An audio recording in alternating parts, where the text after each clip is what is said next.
O passo que Deus devolveu. Bruna tinha 23 anos quando os médicos disseram que ela nunca mais andaria. O acidente de carro, numa estrada escura do interior de São Paulo, tinha fraturado sua coluna lombar e deixado suas pernas sem movimento. Lesão medular irreversível, foi o veredicto. Os primeiros meses foram um turbilhão de dor, fisioterapia e lágrimas silenciosas no quarto do hospital, enquanto sua mãe, dona de casa simples, segurava sua mão e sussurrava: "Deus tem um jeito, minha filha. Só confia." Mas a confiança de Bruna tinha se esvaído. Ela olhava para as pernas imóveis debaixo do cobertor e sentia um vazio maior do que a dor física. Seu noivo, Lucas, ficará ao seu lado nos primeiros tempos, mas a rotina de cuidar de uma pessoa acamada, as contas médicas e o desespero foram desgastando o relacionamento. Até que, numa tarde cinzenta, ele sentou à beira da cama e disse, com os olhos úmidos: "Eu não aguento mais, Bruna. Não é falta de amor, é que eu não sei como te ajudar." Quando a porta se fechou atrás dele, ela sentiu que o último fio de esperança se partirá. Foi então que sua vizinha, Dona Maria, uma senhora de cabelos brancos sempre presos num coque baixo e vestidos longos e discretos, bateu à sua porta com um prato de canjica. "Minhas irmãs da igreja fizeram uma oração por você ontem no culto," minha filha disse, colocando a travessa na mesinha de cabeceira. "Você já foi numa congregação cristã?" Bruna balançou a cabeça, envergonhada. "Não, Dona Maria. Eu nem sei direito o que é." A vizinha sorriu, puxou uma cadeira e contou, com voz calma, sobre a igreja onde ia há 40 anos, um lugar sem altares chamativos, sem bandas, sem pastores famosos. Lá a gente canta hinos sem instrumento nenhum, só as vozes, e ouve a palavra de Deus como Jesus ensinou. E os milagres, minha filha, os milagres acontecem quando a gente menos espera. Bruna não acreditava em milagres. Mas também não tinha mais nada a perder. No domingo seguinte, Dona Maria chegou com a cadeira de rodas que pertenceu ao seu falecido marido. "Vamos, que o culto já começou," disse, ajudando a ajustar o cobertor sobre as pernas de Bruna. O prédio da congregação cristã no Brasil era simples, paredes brancas, bancos de madeira envernizada, janelas altas que deixavam entrar uma luz suave.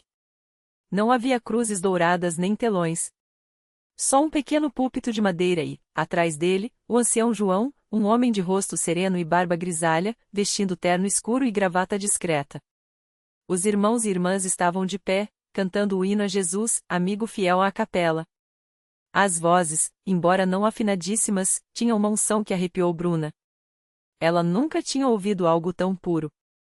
Não havia palmas, nem coreografias, nem emoções fabricadas. Só pessoas comuns, de roupas modestas, as mulheres com saias abaixo dos joelhos, os homens de camisa abotoada até o colarinho, cantando como se estivessem falando diretamente com Deus. Quando o ancião João abriu a Bíblia para ler Mateus 9:2, sobre o paralítico que Jesus curou, Bruna sentiu os olhos queimarem. "A fé daquele homem não veio dele mesmo," disse o ancião, com voz firme mas carinhosa. "Vem de quem acredita que Deus pode. E Ele pode, irmãos. Ainda hoje." Depois da mensagem, veio o momento das orações. Os irmãos se ajoelharam, e Bruna, impossibilitada de fazer o mesmo, apenas baixou a cabeça. Dona Maria segurou sua mão e orou em voz baixa: "Senhor, a senhora vê esta jovem. Ela precisa sentir o seu toque." Foi então que o ancião se aproximou. "Irmã, você quer que oremos por você?" Bruna hesitou. "Eu não sei se adiantar, irmão." Ele sorriu. "Deus sabe. Vamos pedir a Ele." Colocou as mãos sobre a cabeça dela e, com uma simplicidade que comoveu, disse: "Pai Celestial, nós te pedimos pela irmã Bruna. Se for da tua vontade, restaura o que foi quebrado. Dá-lhe forças para crer, mesmo quando não vê. Em nome de Jesus."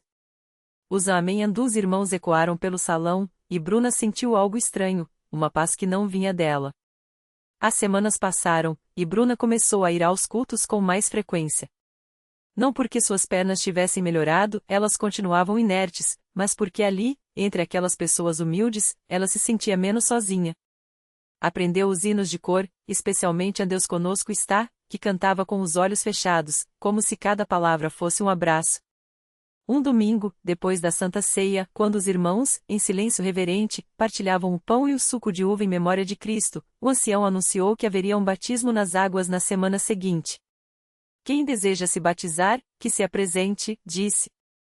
Bruna nunca tinha pensado nisso. Mas naquela noite, enquanto Dona Maria a ajudava a se deitar, ela perguntou: a senhora acha que eu posso me batizar, assim? A vizinha parou, olhou para ela e respondeu: batismo não é para quem está perfeito, minha filha. É para quem quer seguir Jesus. E você está seguindo. No domingo seguinte, vestida com uma túnica branca emprestada, Bruna foi levada até a piscina batismal pelos irmãos. O ancião João, com as mãos firmes, a segurou enquanto ela era imersa nas águas. Quando emergiu, sentiu algo diferente, não era uma cura física, mas uma certeza no coração de que, de algum modo, Deus a estava carregando. O milagre aconteceu num culto comum, numa quarta-feira à noite. Bruna tinha ido com Dona Maria, como de costume, e enquanto os irmãos cantavam a glória a Cristo Jesus, ela sentiu um formigamento nas pernas. Ao início, pensou que fosse apenas uma contração muscular, algo que às vezes acontecia. Mas o formigamento virou uma queimação, e a queimação, uma dor aguda. Ela mordeu os lábios para não gritar, até que, de repente, sentiu algo mexer no pé direito. Dona Maria! Sussurrou, agarrando o braço da vizinha. Eu tô sentindo meu pé. A senhora parou de cantar e olhou para ela, incrédula. Como assim, minha filha? Bruna não respondeu. Com as mãos trêmulas, tentou mover o dedão do pé. E ele mexeu. Só um pouco, mas mexeu. Ó Deus do céu! Dona Maria exclamou, e foi então que o ancião, que dirigia o culto, percebeu a comoção. Irmãos, vamos orar, disse, sem alarde, mas com uma urgência santa. Todos se ajoelharam. Bruna, com lágrimas escorrendo, tentou forçar as pernas. Nada. Mas então, como se uma corrente elétrica percorresse seu corpo, sentiu os músculos responderem. Primeiro um tremor, depois um movimento fraco, até que, com um esforço sobre-humano, conseguiu levantar o pé alguns centímetros. Estou mexendo, gritou, e o salão explodiu em glórias a Deus. Os irmãos se levantaram, alguns chorando, outros com as mãos erguidas, e começaram a cantar ao Deus de Israel com uma alegria que abalou as paredes. O ancião João se aproximou, colocou as mãos sobre os joelhos de Bruna e orou: Senhor, se é a tua vontade, completa esta obra.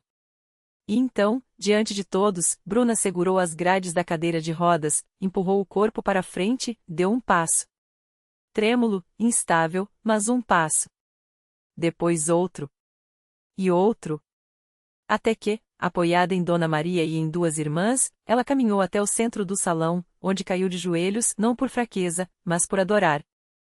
Hoje, 3 anos depois, Bruna caminha com uma bengala, mas caminha.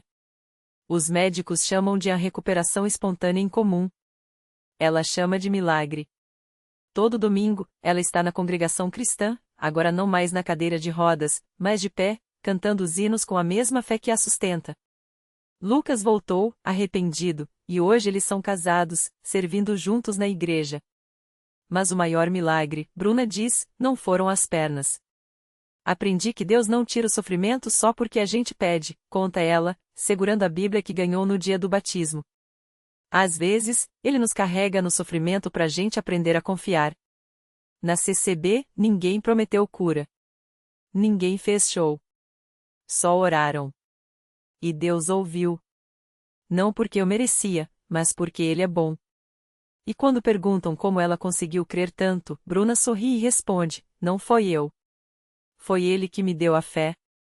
Eu só deixei. A vida de Bruna e Lucas mudou completamente depois daquele milagre. O que antes era uma casa marcada por dor e solidão, agora se enchia de risos, orações e visitas de irmãos da igreja que vinham para ouvir o testemunho deles. Mas nem tudo foi fácil. Mesmo com as pernas curadas, Bruna ainda sentia, às vezes, um medo antigo bater à porta do coração. E se a dor voltasse? E se Deus, por algum motivo, permitisse que ela perdesse tudo de novo? Foi numa dessas noites de insônia, quando o silêncio da madrugada parecia amplificar suas dúvidas, que ela ouviu um choro vindo do quarto ao lado. Era Lucas, ajoelhado ao lado da cama, as mãos trêmulas segurando uma foto antiga dela na cadeira de rodas. Quando ela entrou, ele não escondeu as lágrimas. Eu não mereço isso, Bruna, confessou, a voz embargada. Eu te abandonei quando você mais precisava. Como Deus pode me perdoar tão fácil? Ela se sentou ao lado dele, colocou a mão em seu ombro e falou baixinho, como quem repete uma lição que aprendeu na dor. Lucas, a gente não entende a misericórdia de Deus porque a gente mede pelo que a gente merece. Mas ele não funciona assim. Se fosse por merecimento, nenhum de nós estaria aqui. Eu também não merecia sair dessa cadeira. Você não merecia uma segunda chance. Mas ele deu. Porque o amor dele não é prêmio, é presente. Essas palavras ecoaram no coração de Lucas como um hino. Ele se lembrou da primeira vez que voltou à igreja, envergonhado, esperando julgamento. Em vez disso, encontrou braços abertos, irmãos que oraram por ele sem perguntar onde tinha estado, e um pastor que lhe disse: Filho, o passado é lugar para aprendizado, não para moradia. Os dois começaram a servir na igreja com um zelo que só quem conheceu o fundo do poço entende. Bruna ajudava nas visitas aos enfermos, levando não só palavras de fé, mas a própria história como prova de que Deus não desiste de ninguém. Lucas, que antes fugia de qualquer responsabilidade, agora era um dos primeiros a chegar nos cultos, ajudando a organizar as cadeiras, recebendo os visitantes com um sorriso que falava mais que 1000 sermões. Um dia, uma jovem chamada Mariana chegou à congregação arrastando não só uma bengala, mas uma culpa que parecia mais pesada que qualquer deficiência física. Ela tinha sido atropelada por um motorista bêbado e, desde então, vivia repetindo: se eu não tivesse saído naquela hora. Bruna viu do outro lado do salão e reconheceu naquela postura curvada a mesma dor que já tinha carregado. Sem pressa, ela se aproximou e sentou ao lado de Mariana. Não falou de cura. Não prometeu nada. Só contou, com voz calma, como também já tinha se sentido culpada por coisas que não eram culpa sua. Como tinha achado que Deus a castigava. Até o dia em que entendeu que, às vezes, a dor não é punição, mas convite para buscar a Deus de um jeito que nunca buscaria se tudo fosse fácil. Você acha que é o único caso difícil aqui? Bruna perguntou, apontando discretamente para os bancos. Olha ali. Aquele irmão perdeu o filho. Aquela irmã superou um câncer. Aquele casal quase se separou. A gente não vem aqui porque a vida é perfeita. A gente vem porque aqui a gente aprende que, mesmo quando a vida quebra, Deus não quebra junto. Mariana chorou. E, pela primeira vez em anos, permitiu que alguém orasse por ela sem resistir.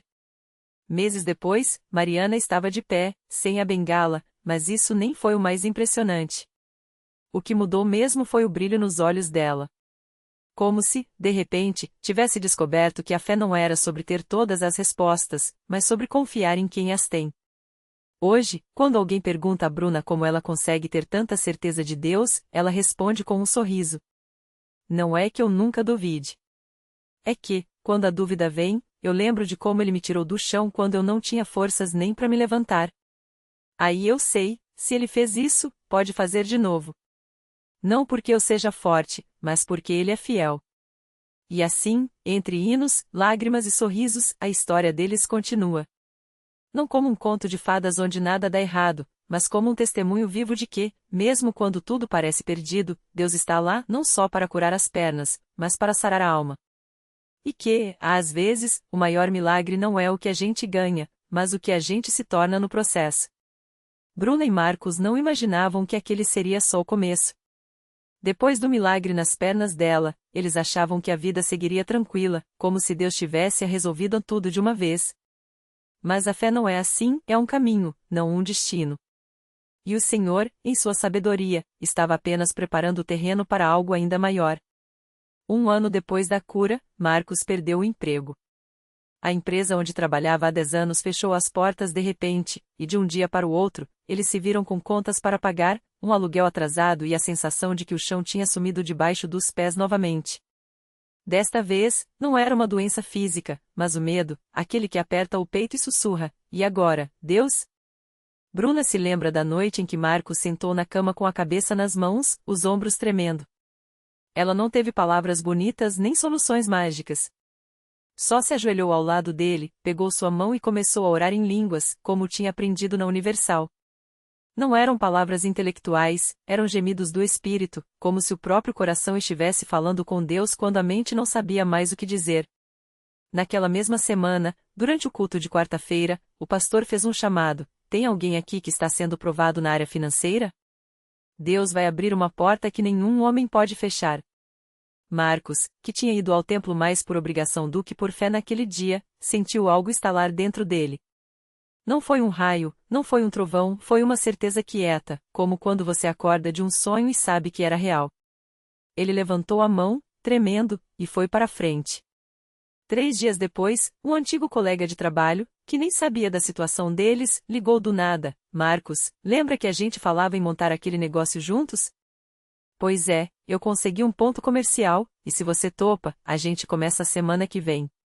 Não era um emprego qualquer, era a chance de ser dono do próprio negócio, algo que Marcos sonhava há anos, mas nunca tinha coragem de tentar. Hoje, 5 anos depois, eles têm uma pequena loja de materiais de construção que sustenta a família e ainda ajuda outros irmãos da igreja em dificuldade. Mas o que mais marca quem os conhece não é o sucesso financeiro, e sim a maneira como eles falam de Deus. Não é daquele jeito clichê de tudo é mil maravilhas, mas com uma sinceridade que só vem de quem já viu o deserto virar rio. A gente aprendeu que milagre não é só o que a gente pede, mas o que Deus sabe que a gente precisa, conta Marcos, enquanto serve café para um casal que chegou chorando no balcão da loja, desempregado e desesperado. Às vezes, o milagre é a força para levantar da cama. Às vezes, é um irmão que aparece na hora certa. Às vezes, é a coragem para começar de novo. Bruna, que agora lidera um grupo de oração para mulheres na Universal, sempre repete uma coisa: Deus não tira a tempestade, mas Ele entra no barco com a gente. E ela sabe bem do que está falando. Porque depois da cura das pernas, veio a prova do desemprego. Depois do desemprego, veio a batalha da depressão em Marcos. Depois da depressão, veio a luta para engravidar. E em cada uma dessas batalhas, eles descobriram que a fé não é a ausência de problemas, mas a certeza de que, no meio deles, há uma mão segurando a sua. Hoje, quando olham para trás, não veem uma vida perfeita, mas uma vida redimida. As cicatrizes estão lá nas pernas de Bruna, nas rugas de preocupação na testa de Marcos, nas noites em claro chorando no altar. Mas são cicatrizes que contam uma história, a de um Deus que não abandona, que não desiste, que transforma cinzas em beleza. E é por isso que, toda segunda-feira, eles estão lá na Universal, não porque são obrigados, mas porque sabem que aquele é o lugar onde o impossível vira possível. Onde pessoas comuns, como eles, encontram um Deus que faz o extraordinário. Onde o milagre não é só um momento, mas um estilo de vida. Porque, no fim das contas, a maior prova de que Deus existe não são as pernas que andam, o negócio que deu certo ou o bebê que finalmente chegou. É o coração que, depois de tudo, ainda acredita. E isso, ninguém tira. E foi numa dessas segundas-feiras, quando o sol já começava a se pôr e o ar cheirava a café fresco dos irmãos que serviam na entrada, que Bruna sentiu algo diferente. Não era só a paz de sempre, não. Era como se o Espírito Santo soprasse mais forte naquele dia, como se Deus estivesse preparando o caminho para algo maior. Ela e Marcos haviam chegado cedo, como sempre. Ele, com a Bíblia de capa desgastada de tanto usar, ela, com o caderno de anotações cheio de promessas que Deus já havia cumprido. Mas dessa vez, enquanto o pastor falava sobre a fé que move montanhas, Bruna sentiu um aperto no peito. Não de ansiedade, não. Era uma certeza. Uma vozinha no coração que dizia: hoje é o dia. Ela nem precisou olhar para Marcos para saber que ele também tinha ouvido. Os dois se entreolharam, e nos olhos um do outro viram a mesma chama. Não era coincidência. Deus estava falando com eles. Quando o pastor fez o chamado para oração, Bruna não hesitou. Levantou-se com uma determinação que nem ela mesma reconhecia. Marcos a seguiu, e juntos foram até a frente, onde as mãos dos obreiros já estavam estendidas, prontas para interceder. Não era a primeira vez que eles estavam ali, mas dessa vez era diferente.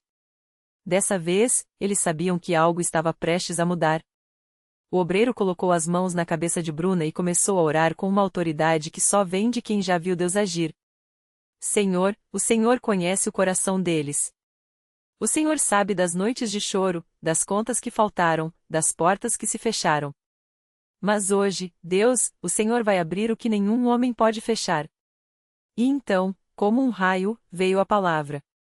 Não foi um grito, não foi um sinal no céu. Foi uma frase simples, mas que caiu no coração deles como fogo: o que foi perdido será restaurado. O que foi quebrado, será consertado. E o que parecia morto, vai ressuscitar. Bruna sentiu as lágrimas escorrerem sem controle. Não eram lágrimas de dor, não.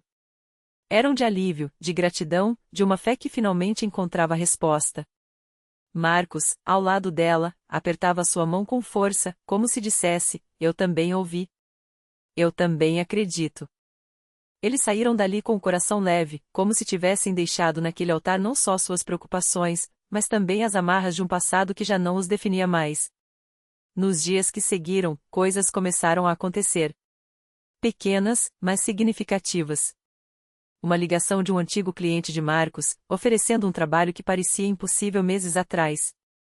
Um exame médico de Bruna, que o médico olhou 2 vezes antes de confirmar: não entendo, mas as lesões nas pernas estão regredindo. É como se o corpo estivesse se regenerando. E então, no domingo seguinte, quando o pastor chamou todos que tinham recebido um milagre para darem o testemunho, Bruna e Marcos subiram ao púlpito de mãos dadas. Não com vergonha, não com medo. Com uma alegria que só quem já viu Deus agir pode ter. Nós viemos aqui quebrados, começou Marcos, com a voz embargada. Eu sem trabalho, ela sem saúde, os dois sem esperança. Mas Deus não nos abandonou. Ele nos encontrou bem aqui, nesta igreja, e nos mostrou que milagre não é só uma palavra bonita. Milagre é real, milagre é para quem acredita. Bruna complementou, com os olhos brilhando: eles falavam que eu nunca mais andaria direito. Que minhas pernas ficariam marcadas para sempre. Mas Deus disse que eu seria restaurada. E hoje, eu estou aqui, de pé, não só com pernas que andam, mas com um coração que pulsa de gratidão. Porque na Universal, a gente não só ouve falar de Deus. A gente vive Ele. E enquanto a igreja inteira aplaudia, com lágrimas e sorrisos, o pastor abraçou os dois e disse baixinho: isso aqui não é o fim. É só o começo. Deus tem muito mais para vocês. E eles sabiam que era verdade. Porque quando Deus começa a agir, não tem mais volta. A vida vira um testemunho. E cada dia, uma nova chance de ver o impossível se tornar possível. O milagre completo.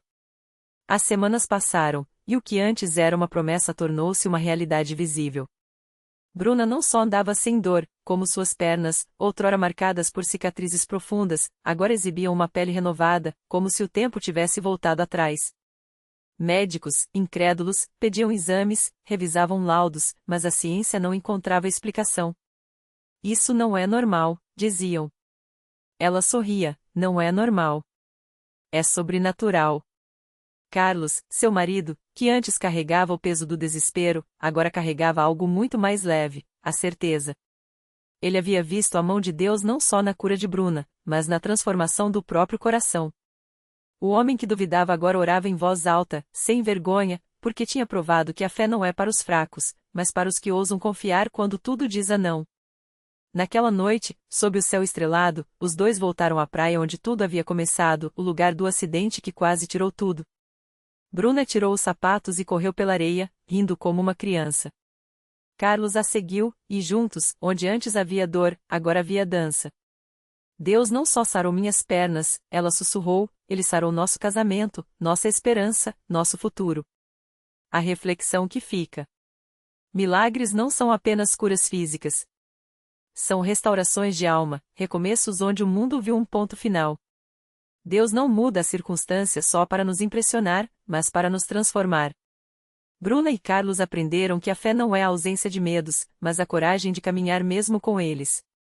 E que, às vezes, o maior milagre não é o que Deus faz por nós, mas o que Ele faz em nós enquanto esperamos. A lição. Se você está esperando um milagre, não desista no meio do caminho. Deus não está atrasado, Ele está preparando algo maior do que você imagina. E quando Ele agir, não será só para você, será para que, através da sua história, outros também acreditem. Porque milagre não é só uma palavra bonita. Milagre é a assinatura de Deus na vida de quem insiste em confiar.